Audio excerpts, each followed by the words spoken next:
and we have Lillian and Fannie Garber and Abe Davidson here to talk about some of their family history. Moderator Elliot Davidson, their nephew. And I want to start off talking a little bit about your memories, what your father, Julius Davidson, talked about his family in the old country, and what do you remember about that, Aunt Fannie?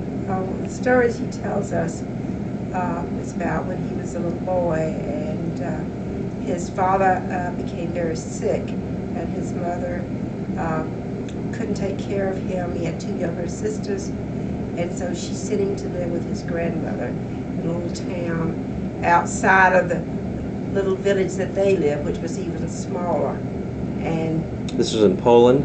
This was in Poland, and he tells me his grandmother was very poor, and they had very little, very, very little.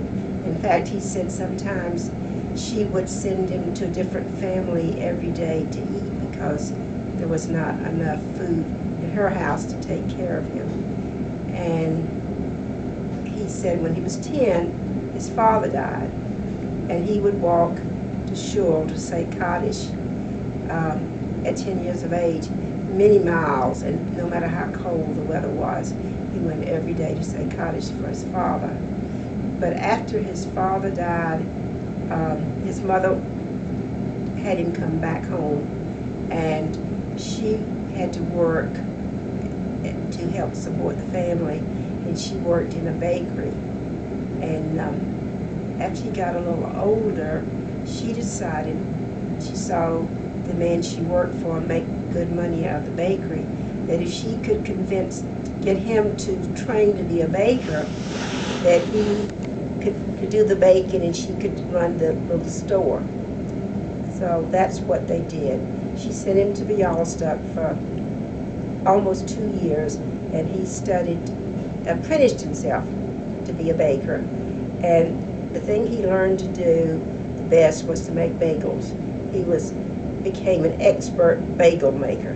He came back to the little town, and his mother rented a building, and she taught some of the merchants to let her have the ingredients to make the bread on credit, and then they went in business. And he would make the bread at night, and she would sell it during the day. And he got quite a reputation for being an expert bagel maker. And they prospered, and he began to make money, and he saved money until he was 20 years old. He realized he would have to go in the army, because at that time all the young men had to go in the Tsar's army, and he despised the Tsar because he had lived through pogroms and he'd seen the terrors that could happen to the Jewish people there. So he arranged to escape, and he escaped by hiding in the wagon of some of the peasants and under the straw until he got into Germany, and from there he was able to get a boat and go to the United States. And what do you remember about his brothers and sisters? You know their names? He had a brother that was older than him that was already in the United States, and he was living in a town at that time called, he had gone in through Galveston, Texas, and then from there he had come to Macon, Georgia, and he was a peddler around Macon. His name was Joseph Nathan. Joseph Nathan. Okay. Daddy always called him Niesel. But his friends called him Joseph. I see. What happened to his sisters? His 2 sisters were left there with his mother, and I guess they continued the bakery until war broke out, and they were caught in the middle of all the fighting there. And after World War I, part of the area was given to Russia, part was made an independent country called Poland. And each sister had married, and one happened to live on the Russian side and one on the Polish side. And the 2 sisters and their families never saw each other. So when did he come over to the United States? He came over here in 1914, the early part of 1914. I thought it was 13. Well, 1913. well, it was early. Anyway, he came over on a ship. It was called the Fusse de Graaf, Frederick the Great. Oh, okay. A German ship. And how did he meet your mother? Oh, that's a long. That was a. That was a long. range. That was many years later. Yeah. He came in 1914. He didn't meet my mother till 1920. Or what happened in those 6 years? He came here first, and the first thing that happened to him when he got off the boat, he came second class. He didn't come steerage. He had money, so he came second class. And someone met him at the boat and spoke Yiddish, and they told him they would help him exchange his money. And so he went with the man, and he said, "You wait outside the bank, and I'll exchange the money and come back and get you." And he waited, and he waited. Finally, he went in, and he found the guy had left with his money. So he had 1,500 American dollars with him. He ended up with just practically nothing. But he had a friend in New York, and he somehow got him, and he came and got him and took him to his home. And then he had to go find a job. So he found a job working in a bakery in New York, and the hours were terrible, and he didn't like it, and then he had to work on Saturday. So after a few weeks he quit because he didn't want to work on Shabbos. And then he couldn't find a job for a while, and finally he had to take another job. And this one paid even less. So his brother was in Macon, and he kept writing to him he should come to the South. So he took the train and went down to Macon, where his brother lived, and his brother was peddling around there. And so he would take his little group of merchandise that they would put on their backs, I guess, and they would walk around the towns and try to sell that little merchandise. It'd be things like needles and thread and things that people would need. And his brother was making a very poor living out of that. So my father got the bright idea that the people in the countryside didn't see these merchants because all these young boys from Europe were doing the same thing. He said he would get on the train and he would go get off at the next stop, and he would be in these little small towns, and he would find these farm people who were happy to see him because they weren't used to having people come around. And he started peddling. And by working, I think he told me he worked over a year, and he saved enough money to put his brother in business in a store in Wrightsville, Georgia. And then he peddled for another year, and he made enough money to open a store down near McRae in Scotland, Georgia, down near McRae, Georgia. And from there he went and opened a bigger store in McRae, Georgia, and he was there when World War II broke out. Well, actually, World War I broke out, and that was when America went into the war. War had already been declared. And he got drafted. He got drafted. Then he went in service. And he went to Europe.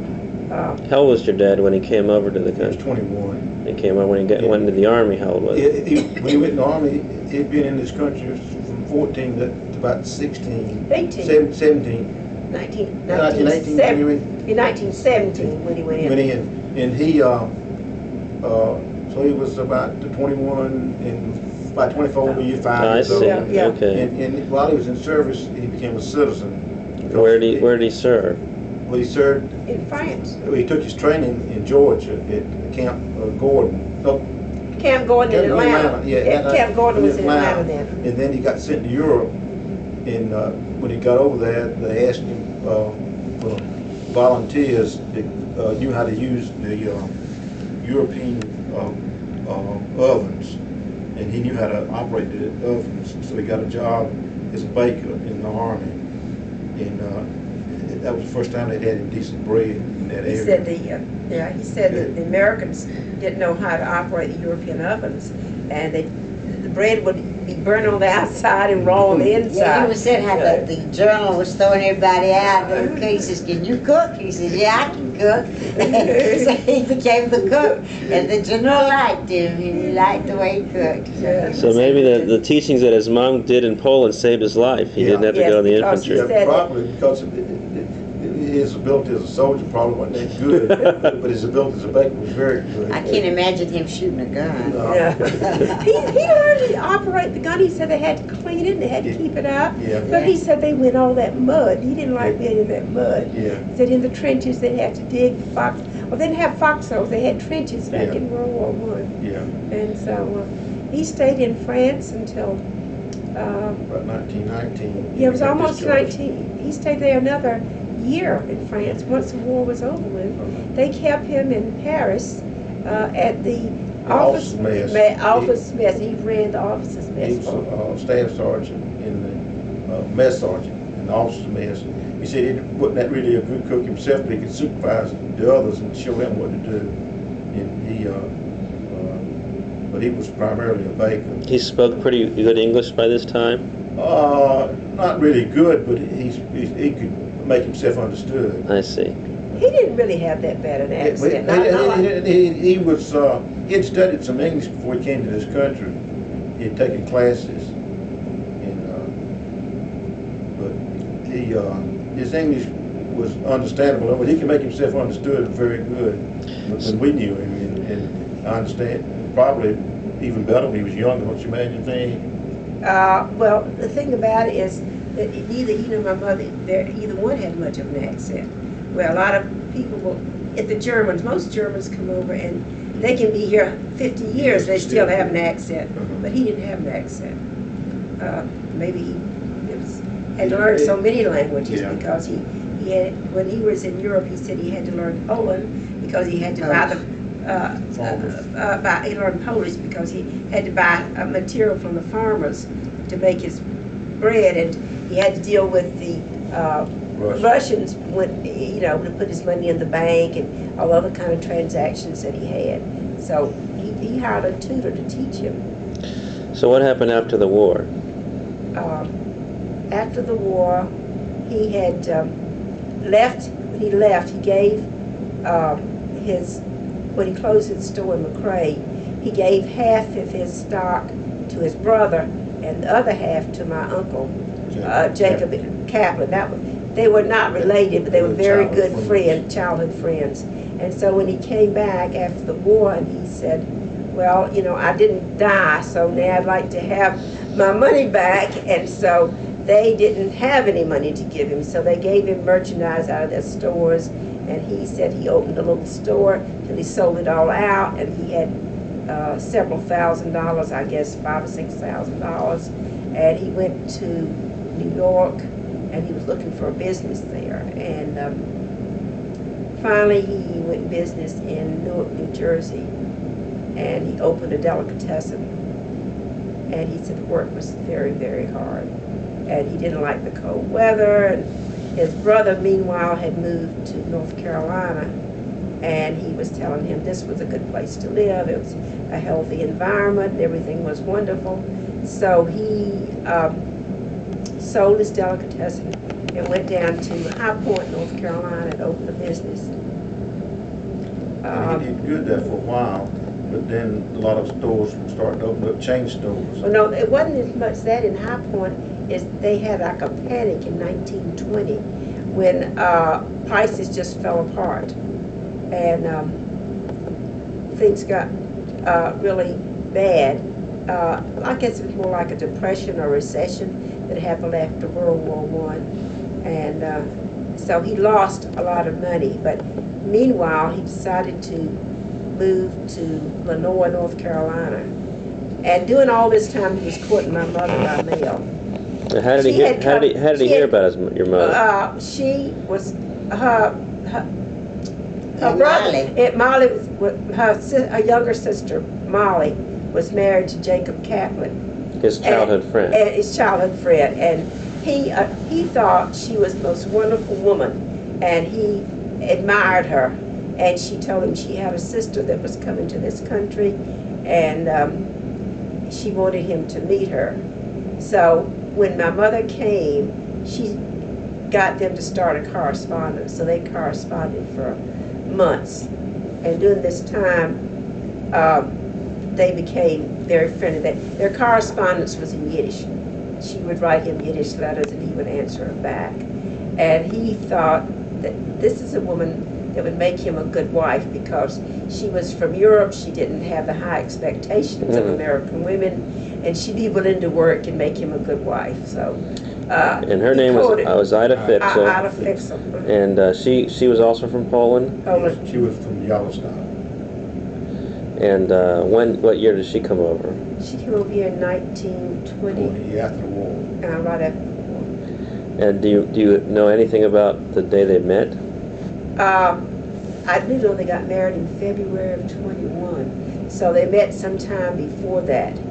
And he came down apparently and visited my uncle. And during this time he was, between the time he must have closed that store in Newark and before he went to High Point.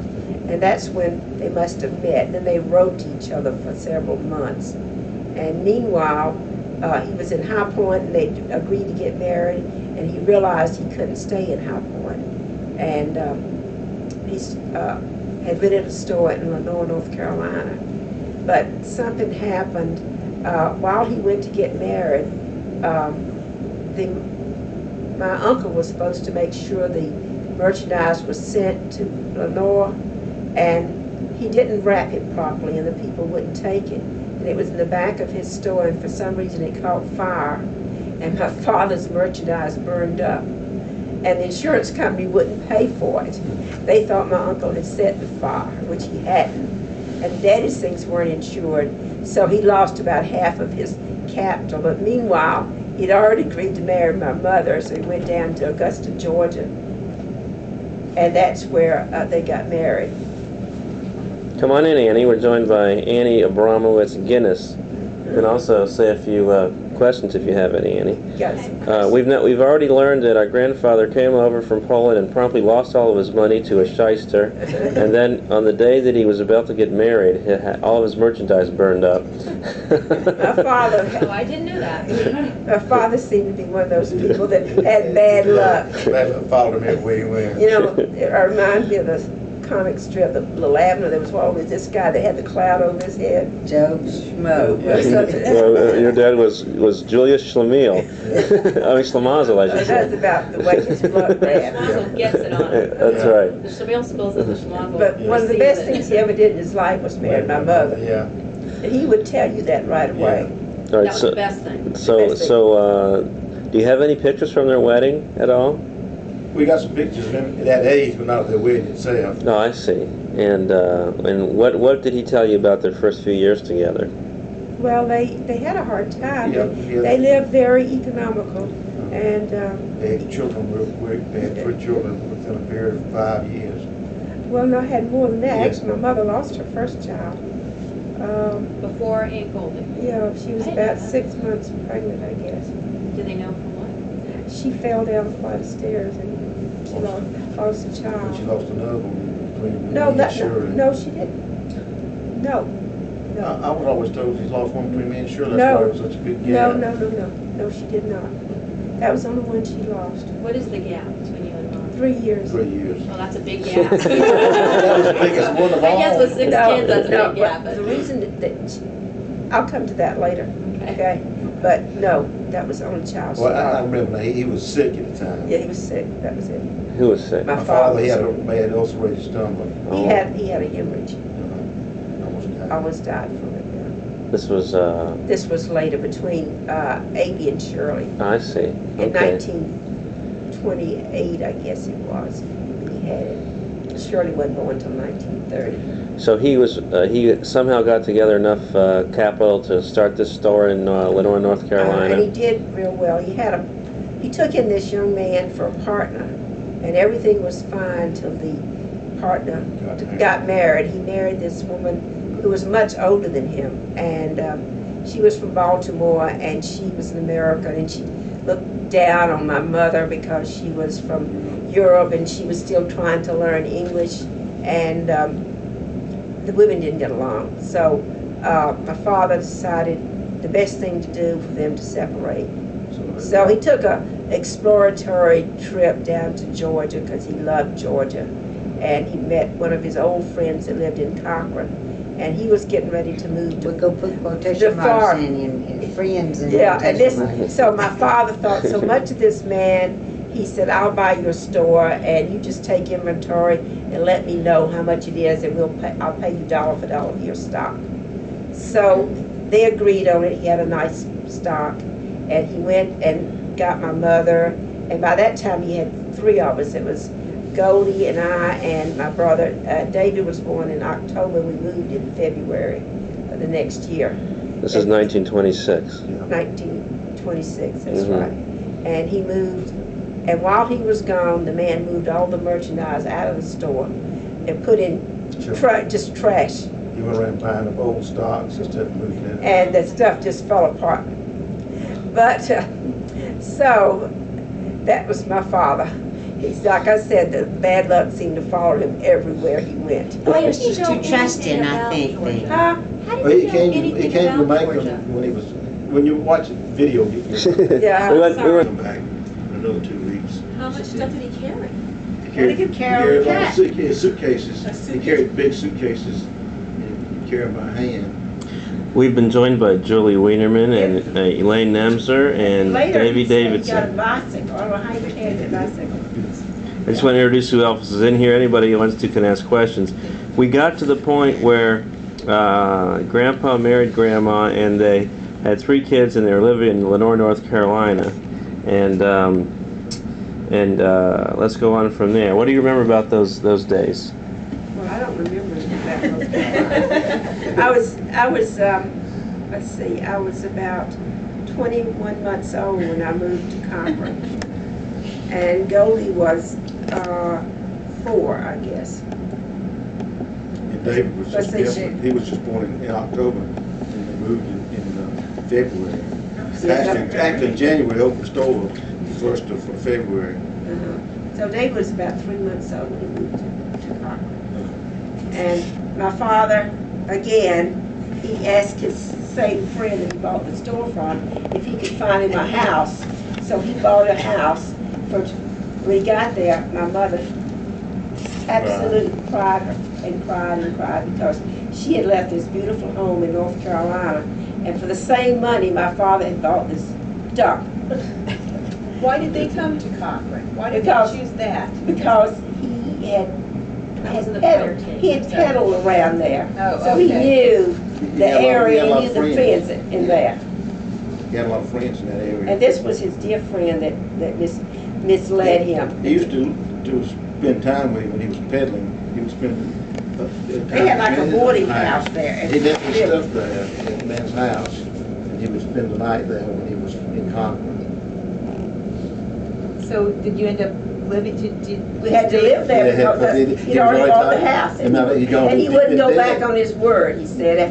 He'd never seen, my mother was so, he would not go back on his word. He gave his word, he'd buy it, so he is a man of his word, and so that's what he did. But he promised her he would buy her a nice house. Unfortunately, she never lived to Never see saw it. it. She never saw it. What do you remember about those days in Cochran when all of you were small? I can, When we were real small, we used to play a lot of games in the street. One of our favorite one was hide and seek. We played on the summer nights. I'll kick the can. yeah. Baseball. We Yeah, played baseball and This is before radio? No, the radio was out They had there. radio. No When I was real TV. small, we got our first radios probably in the mid-30s. no, it was earlier than Earlier that. than Yeah, I remember we got our first refrigerator because up until that point the ice fan would come around. Must have been in '32 we got the refrigerator, or '31, and we thought we had something really new because ours had the motor concealed. Everybody else had the motor on top, the real old one. So we had gotten sort of an advanced model, and but it was a big improvement over Icebox, I'll tell you that. We did miss the Iceman coming though. Well, he used to still come on the street. I remember running that when he Yeah. was only getting a big piece of ice. Yeah, we- That was a real treat. Yeah, and it was always delivered to everybody. Well, And they used horse and buggies. They Oh, had yeah. cars. there was a lot of horse and buggies those days. But then David fell in love with football somewhere, about 5 or 6 years of age. I mean, this kid really loved football. And for years, that was the big thing in his life was football. I was telling, I guess your mother, that he wasn't one of those, brains that automatically that he's so brilliant, he sticks his head in a book. His first love was football. But he always used to weave stories too, Fanny. When he was real little, remember how we lived right really on the outskirts of the black neighborhood. Happy Hill was right down there. He used to somehow get the attention of these blacks, and he used to tell them all the stories. He was what 4 or 5 years old. He was telling them how he was married, and he already had all of y'all because he had a whole big family. But he named all the boys Billy. He had one name for His imaginary he family. said, I'm going to have lots of children. And So he was prophetic on that one. yeah. And he would have such an imagination. These black people would, they sort of egg him on, and they said, now tell me about this child and that child. And he would describe in detail what each one would do. And what this one did yesterday, and this son did that day. He didn't talk much about the girls as he did about the boys. And every day he had a new adventure he'd come up with to keep these black people happy. He kept them entertained. Yes. Well, didn't Uncle David take a long time before he read? What No. David's problem was, why he started school so early, is my mother was real anxious to learn English, so she hired a tutor who would come to the house every night and help her. This woman taught maybe 5 miles away, and she'd come 2 or 3 times a week at night, and she would teach Mother how to read. And David would be standing there, and then one day, I guess he was about 4 years old, he started reading with my mother. So she said, this kid can read. And so next year, between them, they decided to let him go to school, but they knew he wasn't old enough to go to Cochran High School, so he went with her every day out in the country. She'd come pick him up about 7 o'clock in the morning, and he wouldn't get home till 4 o'clock. And Mother would The tutor took him? She was a teacher in this school. So he went to the first grade there. In this little country school. And he 4 years old. And he made straight A's. So the next year, when we went to register, the superintendent said, we're going to put you in the first grade. And David hands him his report card. It's all A's. He says, well, I guess you better go to the 2nd grade. So he put him in the 2nd grade. And I remember, and he was real tiny to start with. I mean, if he had been the average size, then one thing, but he was small for his age. He was like at 5 years, he was about the size of a 3-year-old. Because he just was real small. And nobody else in our family is small. I always said we can't get them along when I'm short people. My grandfather was only, on my mother's side, wasn't 5 foot tall. He was maybe 4'10", something like that. My grandmother was about 5'4" or so. But Mother had a picture she kept in the dining room, and it showed her father standing up behind her grandmother sitting down in a chair like this, and he was standing up, and they were the same height. So, how tall was your mother? She wasn't quite 5 foot. She was maybe a half inch taller than Lillian. How about your father? How tall was he? He was 5'4". He was 5'4". He's about 8 years high. But I met some of my mother's first cousins, and they were about the size of me. Some women from California, a few, maybe. It wasn't an accident. It wasn't I didn't get enough into anything. Well, it's a good thing we married some other tall people. That was a prerequisite. Well, that's because we got the Garber side of the family. Otherwise, we'd been in bad shape with all the short people. But all our relatives were short. So what else do you remember about your mother before she got sick? Well, my mother was a very capable woman. She managed to keep house, and she was a real good cook. I mean, a lot of the things that I would stay there and kind of help her, fix. On Sundays, we always have a big dinner, and I'd help her while she, we didn't have things like mix masters and things. While she was making cakes, I would help her beat it, and, you know, and I watched her do things. And she could make wonderful chopped liver and all type of Jewish dishes, you know, like gefilte fish and matzo ball soup and all of that. So she did a lot of the cooking, but she would go down to the store and help my father too. Now, my father was sort of he just didn't really know how to relate to children. He loved us. I know he loved us, but he wasn't the type that was affectionate and could show his feelings. And my mother was different. You know, she was the one that would hug you and love you and things like that. And I think it's because he never knew his father. In fact, he spent that time and he should have been nurtured away from his mother and family because he lived with his grandmother. And Forget why did he live with his grandmother? Why did he live with his grandmother? because his mother couldn't look after him because she had a sick husband and 2 other little children. So she sent him to live with her mother This was in Europe. in Europe, yeah. So that's when he apprenticed with the... No, later he did that. The bagel person. Later she said, after his father died, he came back home. See, she had a sick husband that he was in bed. And Another thing, yeah, he was lots older.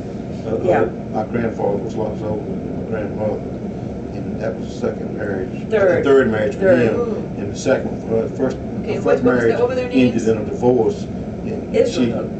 she accepted the marriage because she was a divorced woman. It's real hard for a divorced woman to remarry. And his name was David, is that That's right? what, Your grandfather's name? yeah. Israel, and what was her name? Your grandmother? Bloomy. Bloomy? But, yeah, Bloomy. That's who your name, Joyce's Joyce's name, okay. And her mother's name was Gold.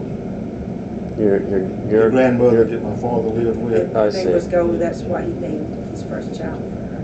'Cause he loved his grandmother. His grandmother's the one that raised him, really. That's so your great-grandma, our Yeah, great-great-grandmother. Okay. Did your father spend a lot of time working in the store? Oh, yeah, he worked Oh, all night. He oh. worked from morning till night. Yeah. But didn't you all work in the store with Yeah. him? Yeah, we all did. Yeah. Well, they got, you know, a little bit older. Well, we'd go down there with Mother from the time we were 4 or 5 years old. Yeah. We found out earlier that grandfather quit his first job in the United States because they made him work on Saturday. But then he made all of his children work on Saturdays, isn't that right? He found out he couldn't make a living doing that. Yeah. And he would prefer not to work on Saturday, but he realized that in his chosen profession, he had to work on Saturday. In those days, Saturday was at least 50% of the week's business. Sure. And so, Practicality I ruled. remember once and you that couldn't that say Shirley anything and was I, Sunday. In those days, they had the blue laws, and nothing was done on Sundays in the South. I remember once Shirley and I thought we were real smart. We would catch him and said, well, why do we have to work on Saturday? You're not supposed to work on Saturday. And I remember how he said he was very, you could tell it was very painful to him. And he says, I wish you didn't have to work on Saturday. That's the one thing that he really felt bad about and regretted, that he could not find another way to make a living without working on Saturday. That was something that was very difficult for him to ever get over. I recall my mother telling me that you used to sit around on Shabbos and read the Bible, or grandfather used Oh, to no. talk. Is that a Yeah, fabrication? You must not have heard it right. Okay, what was the story then? No. Was no, there a story? No story. We worked on Saturday. That Saturday. was it, period. That was the article And that was we- in People magazine. No, wasn't it? she- And we told me worked, that. we would go to work I early, remember and at one time, my father worked 10, 12 o'clock at night. on It was Saturday. later than that. They used to be open till like. Then in fall That's of why I years, said- I said 10 in fall of to 12 years, o'clock. we used to do most of the business from August through December. We'd do at least half of the year's business. Not half, we do, But yeah, we would do 3/4. Because even if we did business, Daddy did things on credit, so the people didn't have the money to pay him till they could harvest after the harvest. and a lot of these people, they didn't own the land, they were what they call sharecroppers. They were working on credit with some landowner, and and then whatever they had after they sold the crop, that's what they had to live. And the majority of them, they were lucky if they broke even at the end of the year. How did you maintain your Jewish identity in Cochran with being one of the very few Jewish families? Well, other people would let you know you were Jewish. They didn't have a choice. You didn't go to church, so you were Jewish. Yeah. And they were not unkind. I mean, we had very little. Once in a while, someone would say Jew, they didn't say something bad. But most Majority of people. and most of the children that we went to school with, they understood that we never caused any harm. My father was the type of person that gave away anytime someone came and needed some money, or any person ever needed anything, he was the first one to give. So they didn't allow it.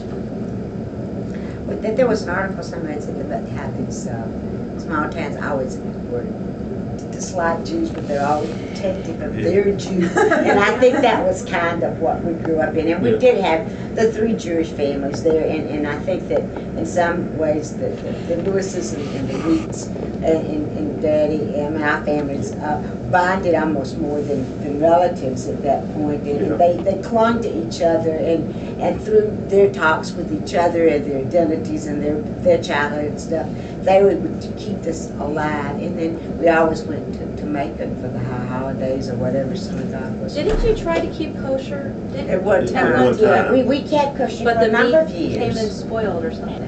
No. Oh, they would send the What was meat that? on the bus. They would send the meat on the bus. It was okay, but a few times they'd send it through the mail, and the post office would close at 12 o'clock, and by Monday morning the whole place was taken.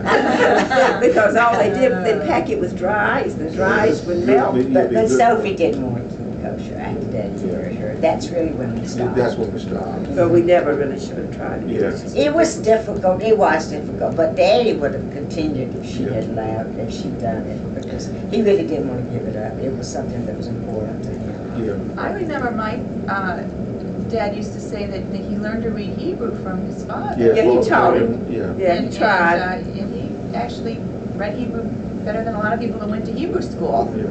Yeah. Well, he did have that little printer. We had the little, you had the little behind. printer books. And we used to have lessons with him. I remember having some very frustrating Sunday mornings. Well, he used to try to teach us at night, and we'd fall asleep. And we had we didn't have a lot of light either in the house. We'd have maybe one little small bulb in a room, and you really couldn't see that well. And I came along later, so mine was more well lit. What was it, 1938 that was up New House? So Yes, in 38. But I can remember my father getting real upset with me when I was about 4 or 5 years old because I couldn't learn the Hebrew. And a few years later, we found out I couldn't see. I got glasses, and the whole world opened up. When you can't see, you can't see. And with Hebrew, you got to be able to distinguish those little dots and those little symbols. That's the biggest part of Hebrew is the symbols, how it's pronounced. But And then he wanted us to learn Hebrew. shortly thereafter, your mother got sick. Tell us about that. Well, she had. After Lillian was born, she found she had a goiter, and she had to go to Atlanta to have surgery. And she was gone about 2.5 months. She went to Atlanta to have it. So we were on our own for 2.5 months. How old were you at that time? It was in 1933, so I was 8.5 years old when that happened. So, and Leah was A baby, a newborn. You Leah took was care.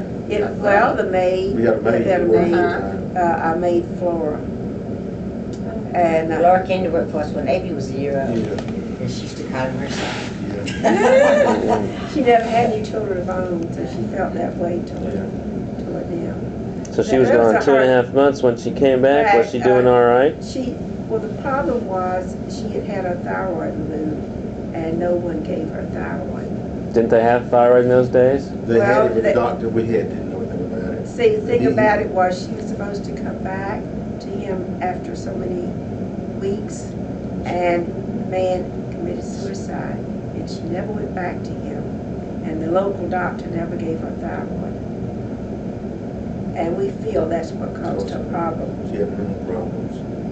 It happened in 36. It was a little over 2 years. No, it was 3 years later when she had it. She did okay after the thyroid Thyroid, for a while, but then Except that she did gain weight because she used to be away between 85 and 100 pounds tops. And all of a sudden she, about 120 something, like that short. Wait, what was that attributed to? to the Thyroid. thyroid. She had a thyroid. Thyroid. I see. But my father felt like that they let it go too long and they might have cut some of the nerves. I don't really know. But during that time that she was well and their business prospered and they did well. And he had told her he was going to build her that house and promised her. And they were making plans to build that house when she got sick.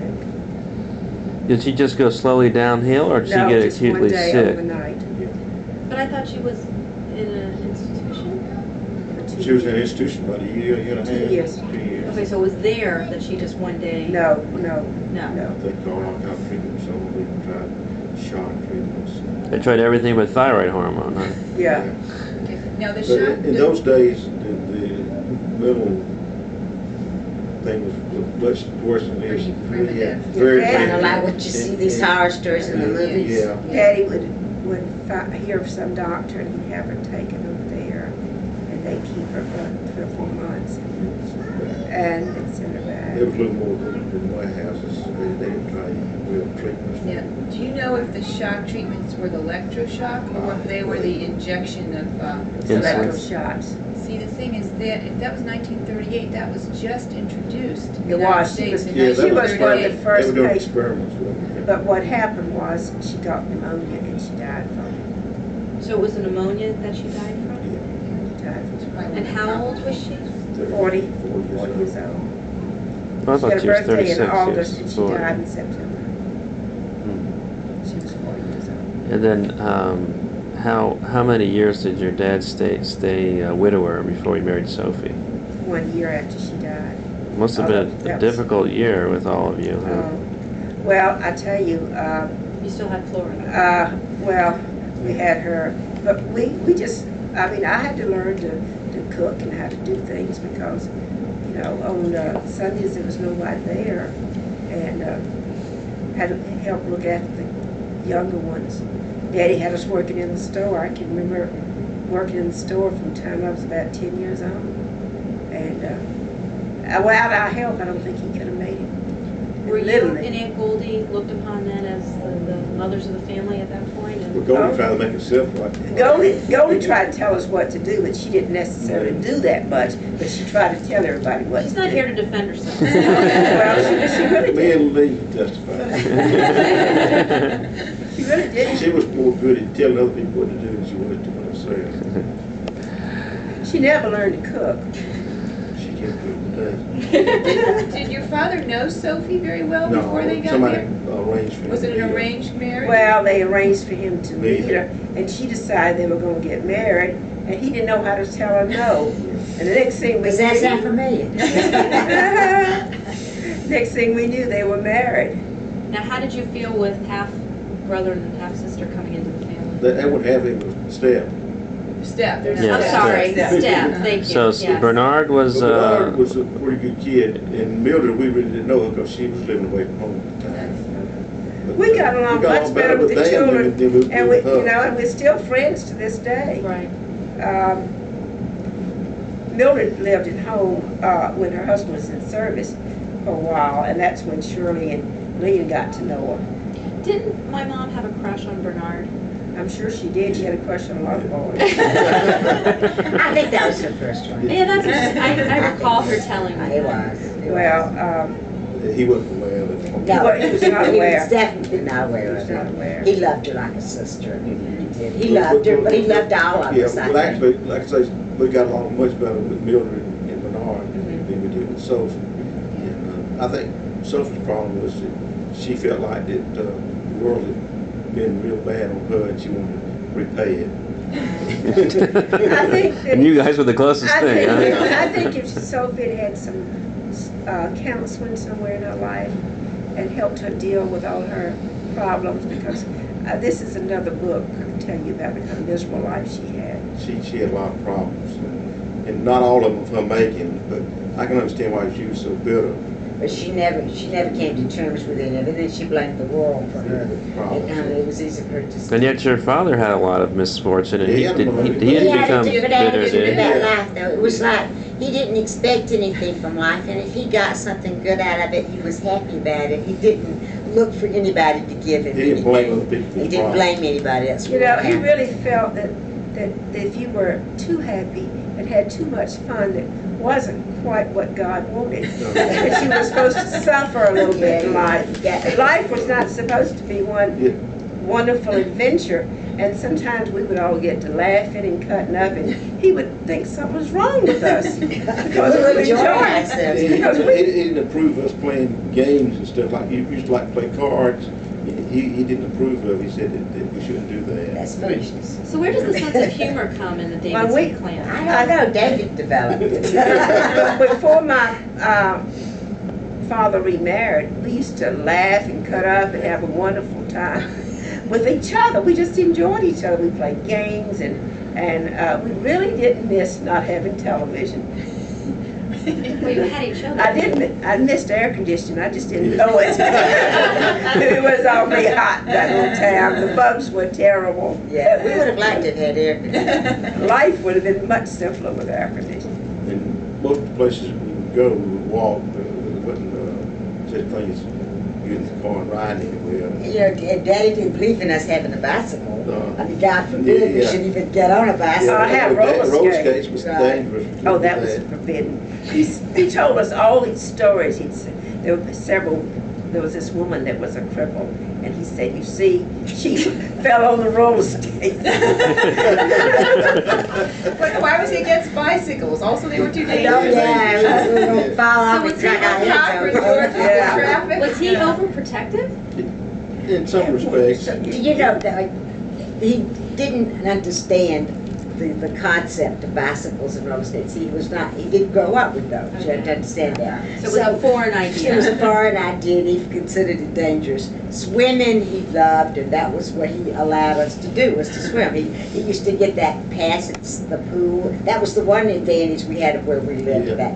There was a swimming pool with a block up there, and he would buy a summer's pass, and we would go there, and we would spend all day there. That's how we escaped the heat. Yeah, I don't think we would have survived the summers otherwise. He put up the horizontal bars was to do. Yeah, we had a little tree house too. Remember that tree house? Yeah. We had this beautiful, what kind of tree was that? China berry tree. China berry China tree. berry. You've never seen a China berry? Oh, it was gorgeous. Oh, it was wonderful, except in the summertime you had little berries. And then they brought the birds. We made nice little steps, and we would go there. We would sit up there. You had your own private little treehouse? We did. We did. It was fun. It really did. It was nice. And that backyard was nice. We had the flower pit, Yeah. and we had the bars, the parallel bars. If we had really continued with the parallel bars, we might could have made it to the Olympics. Oh, yeah. But he felt like we should exercise. Of course, we got plenty of exercise anyway because we walked everywhere. I mean, we didn't have a car. He got a car out on Sundays and take us for a ride. We would go to Hawkinsville. Well, James used to come and wash the car first, and then we would go for a ride. You had And a James. then, Who was James? James was this Black boy. He was just a teenager at that time. Yeah, and Dad just You know, liked it. You don't He just- remember? You don't remember James? When did we ever see James? He used to live in Dayton, as a matter of fact, you wouldn't believe this. But when I was interning and in Dayton, I was sitting in the theater one night, and all of a sudden somebody tapped me on the shoulder and said, "Lillian, I'm James." He was working in Dayton. Yeah, and his wife would I don't remember. Yeah, I think something like that. And his wife worked at the hospital. She was an aide at the hospital where I worked. Oh my God, Yeah. what a small world. Yeah.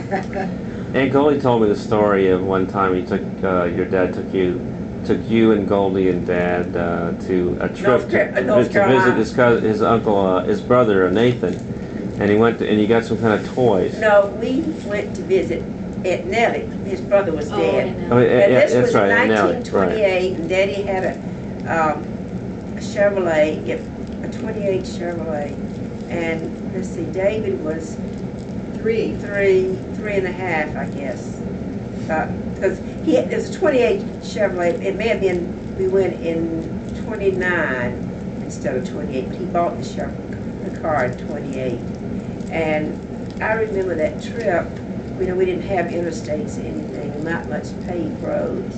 Daddy must have got a flat tire every 50 miles. That was part of the course. It took us, we left Cochran 5 o'clock in the morning, and that night we got to Greenville, South Carolina. You know how far that is. You can buzz up from Atlanta and be in Greenville in an hour and a half. But this was the trip. Then we went, the next day we got to Boone, North Carolina, and we saw Aunt Nellie.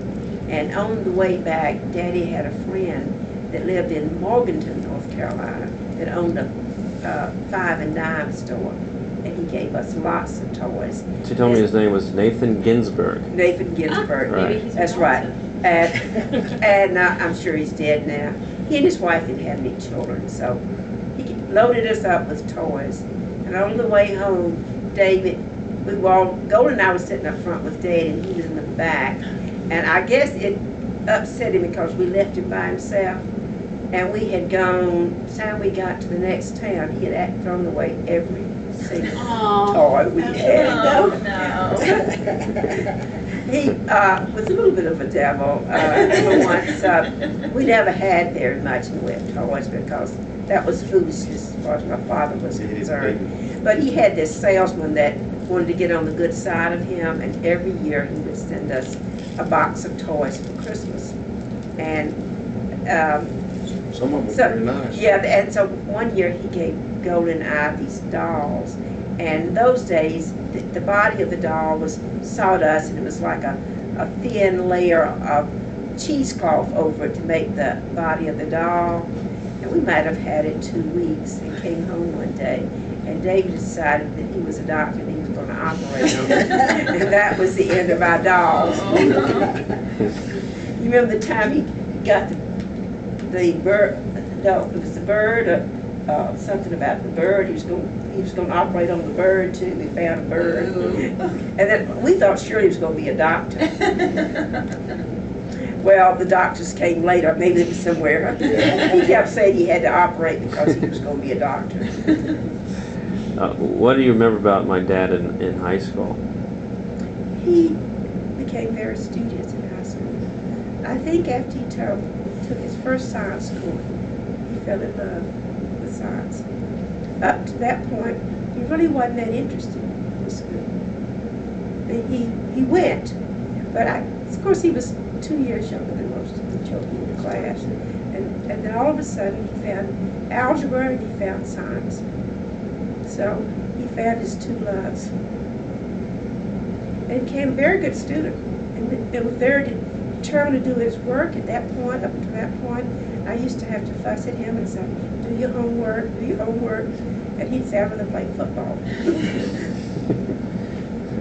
We used to play touch football on Sundays. And we usually had me and him and a fellow named Thomas Cook, Frank Brown, and a boy named Kent Thompson. And then we had others used to come other times, Bo Dykes, and we would divide up into two teams, and we played in our front yard on 6th Street.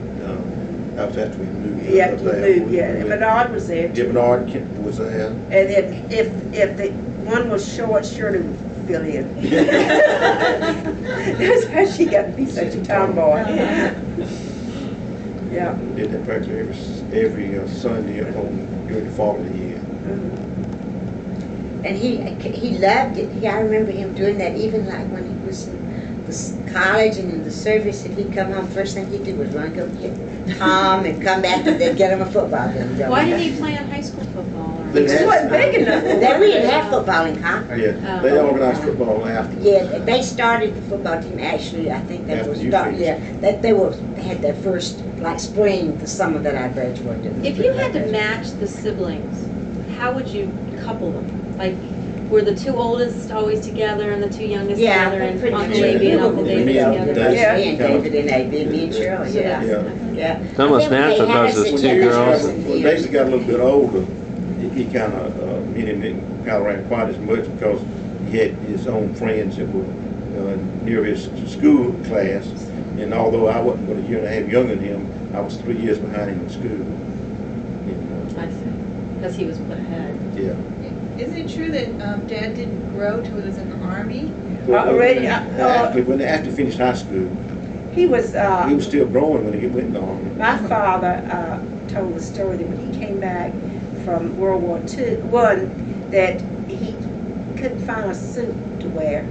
And so he said he spent 6 months wearing his uniform because he couldn't find a suit. There was just none to be had. All the servicemen were buying them when they came home.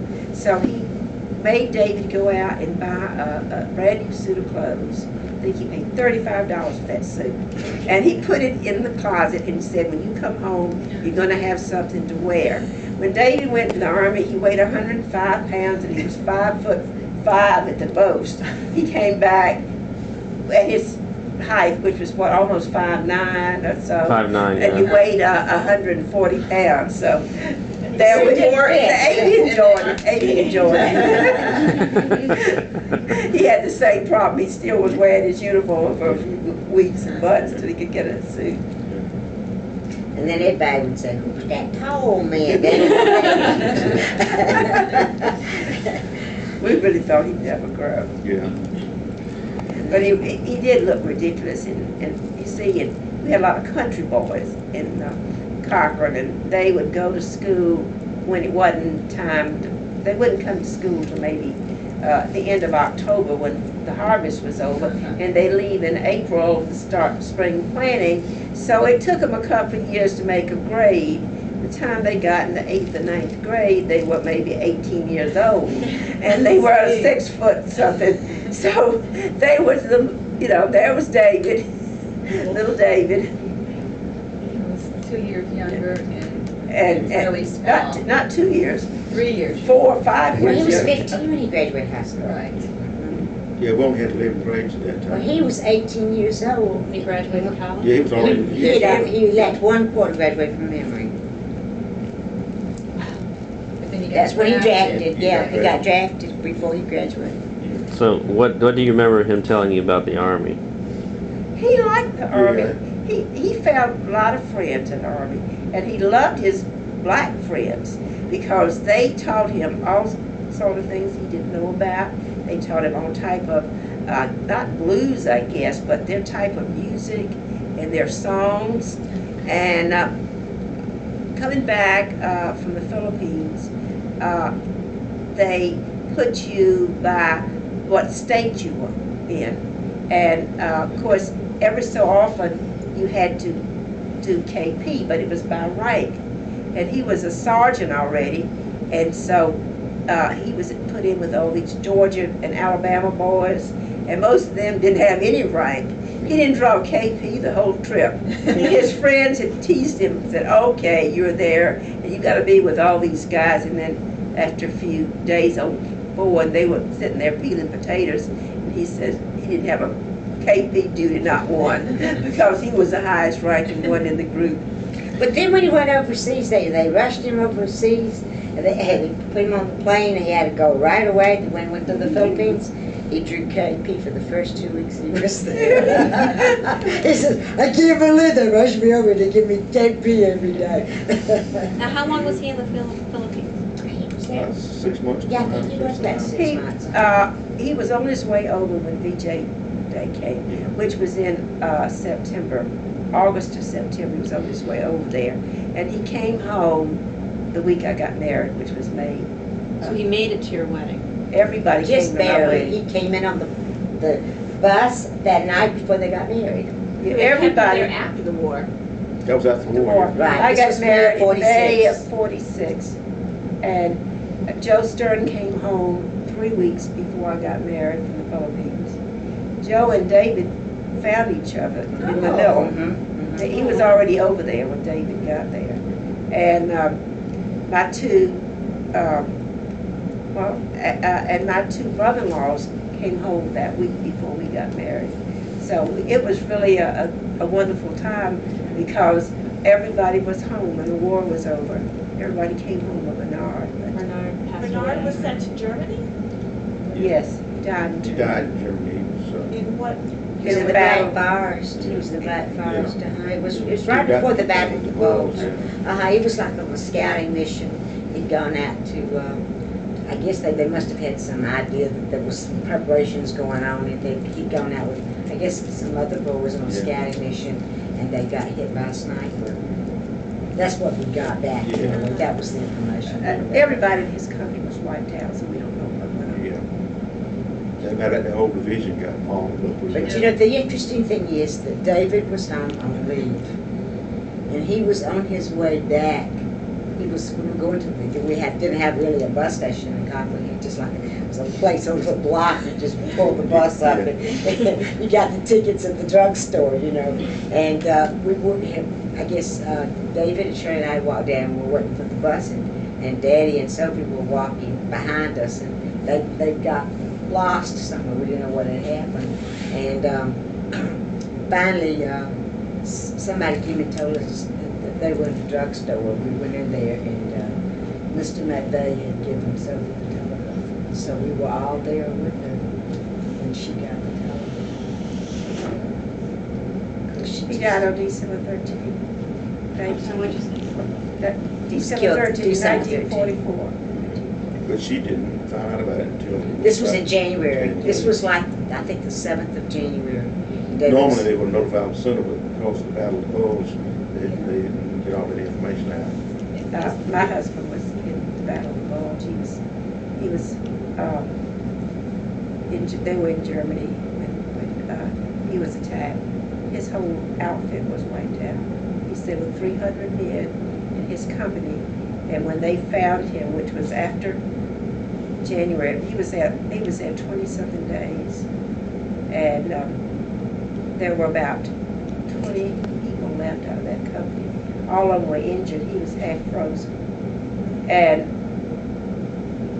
it was just terrible what happened because they sent these young men out. He was in Patton's army, and Patton wanted glory, and he was supposed to travel at a certain pace, and all the supply trains were supposed to be behind him, and he was pushing so fast, and he wanted to get there first, and he extended his troops beyond the supply lines, and it caused them to be cut off.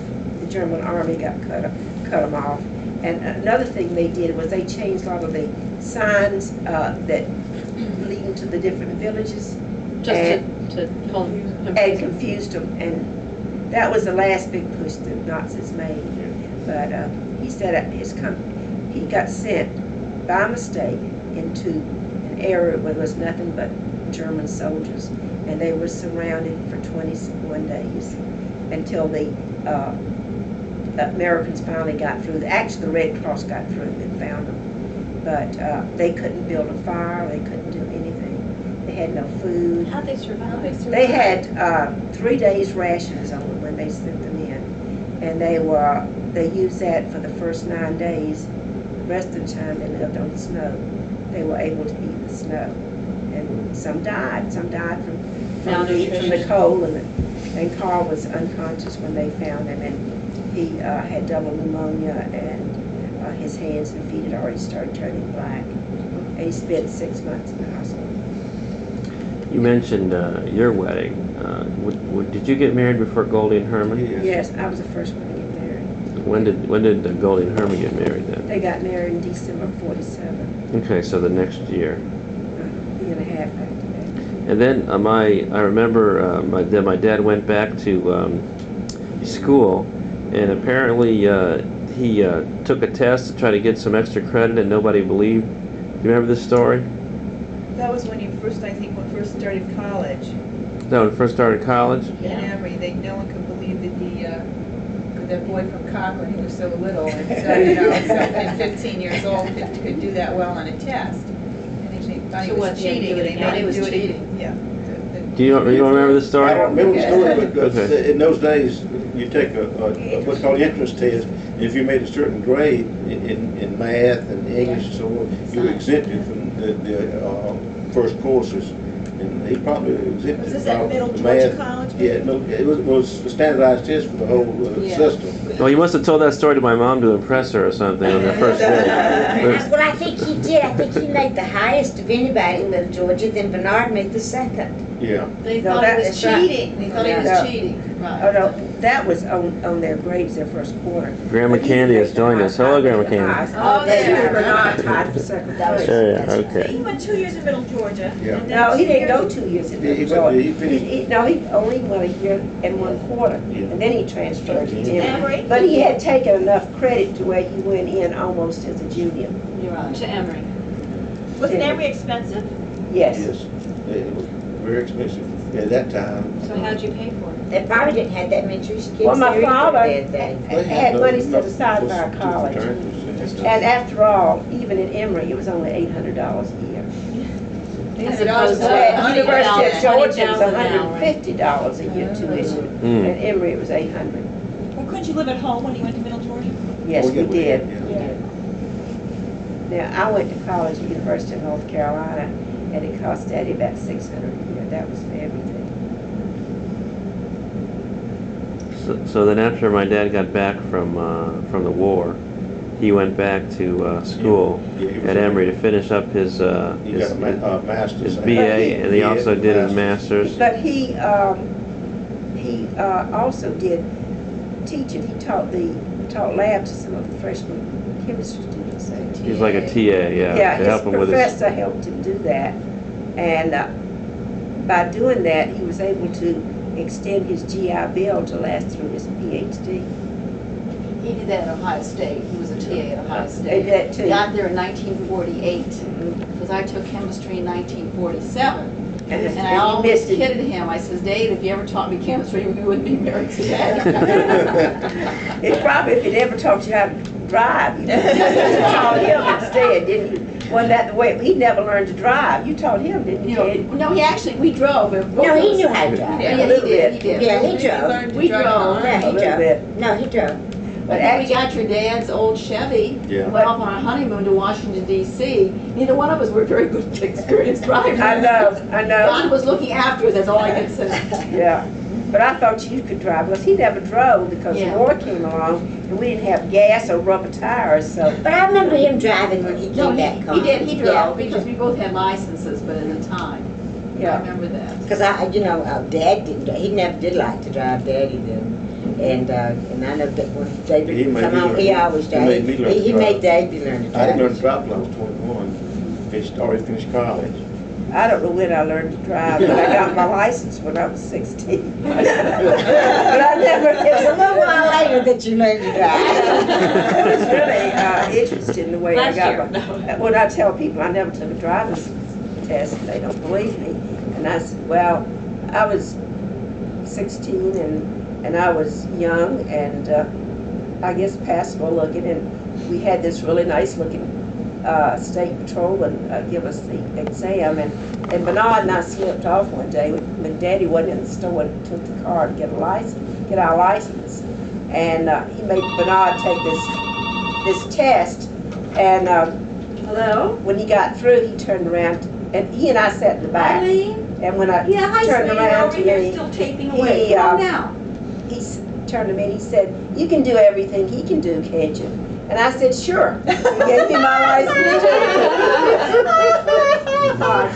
I like that kind of test. I passed the written test when we went to drive. I thought that I have was to ask, who was this black man that moved to James. And James he Henderson. told me he used to drive you guys, Yeah. the girls from. Yeah, I was telling them Your that. chauffeur. So your mother knew about James. I didn't make it up. No, that's right. He told us. We met him in Dayton, and he said, "Oh, he worked at Good Samaritan Hospital," and told us that he was from Cochran. I said, "You're from Cochran?" He said, "Yes." So then he told me that he used to drive you around. That your daddy hired him Yeah. to drive you around. No, actually, that's not He what was- he did. he was He actually cleaned the store, Is that what he was? to sweep it out, wash the windows, and he'd send him over to the house to wash the car. Uh-huh. And then he'd take us for a ride. Oh, I see, yeah. He was actually very white looking. Oh, yeah. Yeah. He told his father, my father, that he was part Jewish. Really? He said his mother was half Jewish. There was a peddler that was friendly with her mother. Yeah, Laura used to say, I know who his daddy is, but she never would tell me. I knew who it was. I knew it was. She told me. Freddie that. Hendricks. That's what I saw. So he's Jewish, Freddie Henry. No, No. the mother said her father was Jewish. Okay. Yeah. That was So James didn't know his real father? Is that what you're saying? Yes. Yeah. We digress. All right. So Gossip on James. then, what do you remember Dad talking about his college days at Emory and Ohio State? You lived together for a We while. lived together when we were in Emory. But he was there about a year and before. a half, 2 years. Let's see. I came there in the spring of in the winter quarter of 1947. But he was already He'd there. already been there for about a year. And But he got his- When did he go tap? Did he go tap before he Yes. before went he to went to service? service, yeah. He went to Emory in 1943. And the reason why he went to Emory is because Eli Kaplan was going there at the time. I see your cousin. Yeah. Yeah. And so he just knew He somebody? knew or- somebody there, and he said, No, no. but also they had a good chemistry. Well, another thing too was University of Georgia was not accredited in those days. Yeah, that's right, they had trouble. Well, that was during the Talmadge years, Yes, yeah. when they had thrown him out the. That's why we went out of state to school. And Because, so when he was at TEP, he learned to enjoy occasional beer, I assume. Yeah. Yeah. And when did he start singing his silly little songs? About that time. oh no, he started that. And when he was in service, One of the things that's what said he met all these black guys on that ship coming back from the Philippines, and they taught him all these little songs. Then he found out a little interesting thing. The blacks weren't as dumb as they appeared to be. They were a lot sharper. They just got that look about them, and they played the role, but that is not where they really were. But he just always had this little zest for life. I mean, there was always just something about being around David that was fun. Yeah. I mean, he never, I don't think I ever remember seeing him angry, but very few times in my life. He just always seemed to accept life very well and have a very wonderful and positive attitude about everything. And I guess because I was the youngest, he always used to pamper me a lot. And I remember once when, this is when we lived in the old house, so I'm really going back to one of my really early memories of him. It was Shirley's birthday, and A.B. and David, of course, used to work at the store, so they would save their money, and they would buy us, each one of us, a birthday present. And David and A.B. bought Shirley some paper dolls. And that was the big thing, was paper dolls. And I wanted them. And I started to screaming and crying, and David left, and he went and got me some paper dolls. And he didn't have very much money, so that was very touching. I think Daddy gave us a quarter a week. Yeah, it was not a lot of money. So But he would save it. yeah. He was good at saving. but he parted with it for me that time, and I will never forget it. Yeah, he was good at saving. Didn't he come home one day singing Paper Moon and you Oh, thought he he liked made it that. up or something? Yeah, he liked that song. He Yeah. did. And he used to say that everybody screams, I scream. Yeah. I scream, you scream, you all scream, I But scream. what was, remember that they used to light with the back with the lights up and got it's a refrigerator in it, lights up and got a refrigerator in it or something like that. I don't remember how that one went. I don't Do you remember remember exactly. that? Yeah, but he had several there that he was very fond of. So are you all ice cream lovers? Oh, yes. My father heard of some ice cream lover. My father loved chocolate. I mean, if you got a desire for chocolate, I'll tell you exactly where you got that from.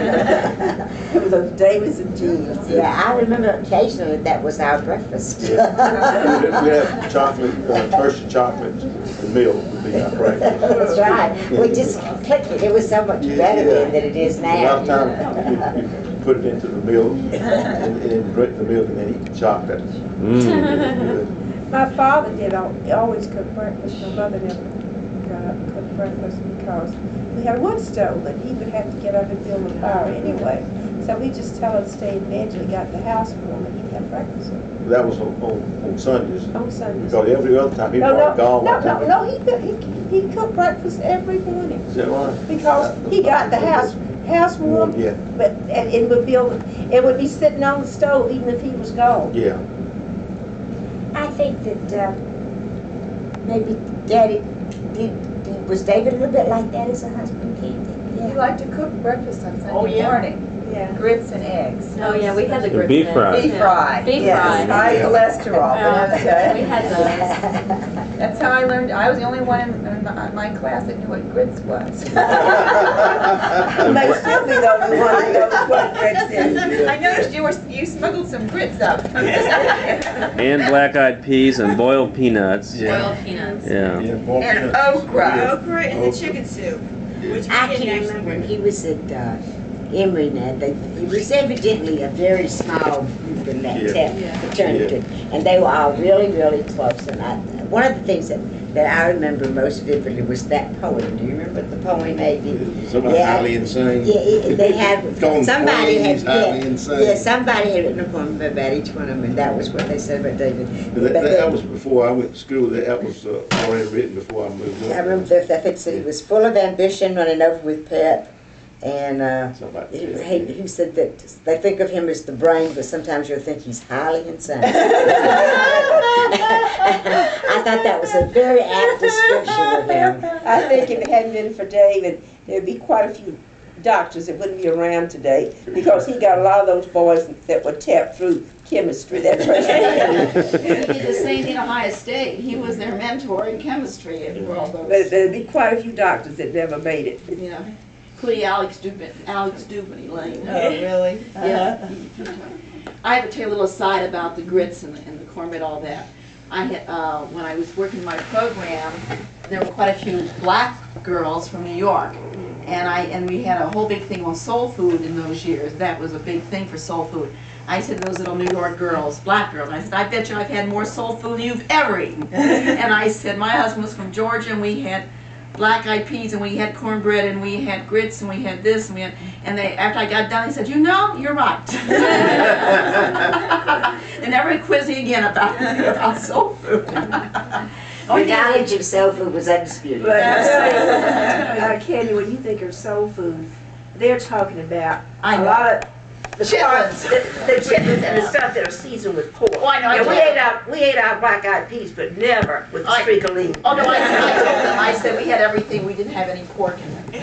I did clarify for them, but they were duly impressed. So I just, Any other subjects anybody else wants to I cover? don't know. Did your parents speak Yiddish at home? No, they would speak Yiddish to their friends, the Lewises and the Reeds, but they didn't speak Yiddish at home because they didn't want us to have a accent. So that's why we never learned Yiddish. Yeah, So you don't have an accent now.